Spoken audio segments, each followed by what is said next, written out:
Chartered accountant असल्यामुळं direct मुद्द्यांवर येतो. कारण जसं सगळ्यांनी माहितीये की श्रमिकला बऱ्याच काळापासून दुर्लक्ष केलं गेलं, की जे आपले सगळे मुद्दे व्हायला पाहिजे. सगळीकडे ह्या गोष्टी झाल्या, पण इथंच दुर्लक्ष केलं गेलं का? तर हा राजे गटाचा बालेकिल्ला आहे, आणि हा राजे गटाचा बालेकिल्ला कसं राहतो हे राजकारण करून केलं गेलं. पण आज इथं आल्यानंतर मी सरांना काकांना बोलत होतो प्रोजेक्टला, की संध्याकाळी 6 वाजता एवढ्या मोठ्या संख्येत श्रमिक मध्ये गर्दी होणं म्हणजे हा बालेकिल्ला अजून किती बालेकिल्ला हे तर सिद्ध झालेलं आहे. एक विषय जो आहे स्ट्रीट लाईटचा,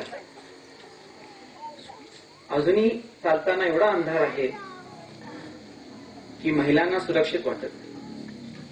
बऱ्याच वर्षापासून या स्ट्रीट लाईटची मागणी केली गेली, पण हे स्ट्रीट लाईट झाल्या नाही. गटरची एक तक्रार आहे की 70% गटरी झाल्या आहेत आणि 30% अजून व्हायचे. तर माझं वैयक्तिक विनंती आहे की जे 70% गटरी झाली त्या पण बरोबर झाल्यात का?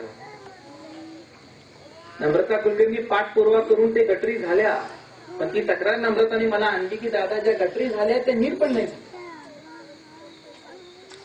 रस्त्याचा प्रॉब्लेम तो, एक पाण्याच्या टँकीचा विषय की त्याचं एक रिपोर्ट काढली पाहिजे, एक सर्वे व्हायला पाहिजे की हे टँक योग्य आहे का नाही, या टँकचं लिकेज व्हायला पाहिजे त्याची रिपोर्टची मागणी आहे, आणि एक सिटी सर्वेची मागणी. त्याचबरोबर एक नाना आणि पाकची पण एक वयस्कर लोकांसाठी मागणी आहे. आता हे सगळे जे मुद्दे आहेत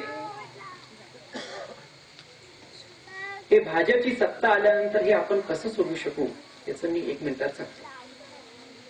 हे सगळे मुद्दे सुटू शकतात. यासाठी पारदर्शक व्यवहार असेल, पारदर्शक कारभार असेल तर 2 मिनिटात हे मुद्दे सुटतात. आणि हे मुद्दे कसे मी सोडवणार याचा विषय स्पष्टपणे एकच, की जसं शाहू कारखान्यामध्ये कारभार केला तसलाच कारभार मी आता नगरपालिकेमध्ये लागू करणार आहे, आणि सत्तेत आल्यानंतर तुमचे हे प्रश्न सोडवणार.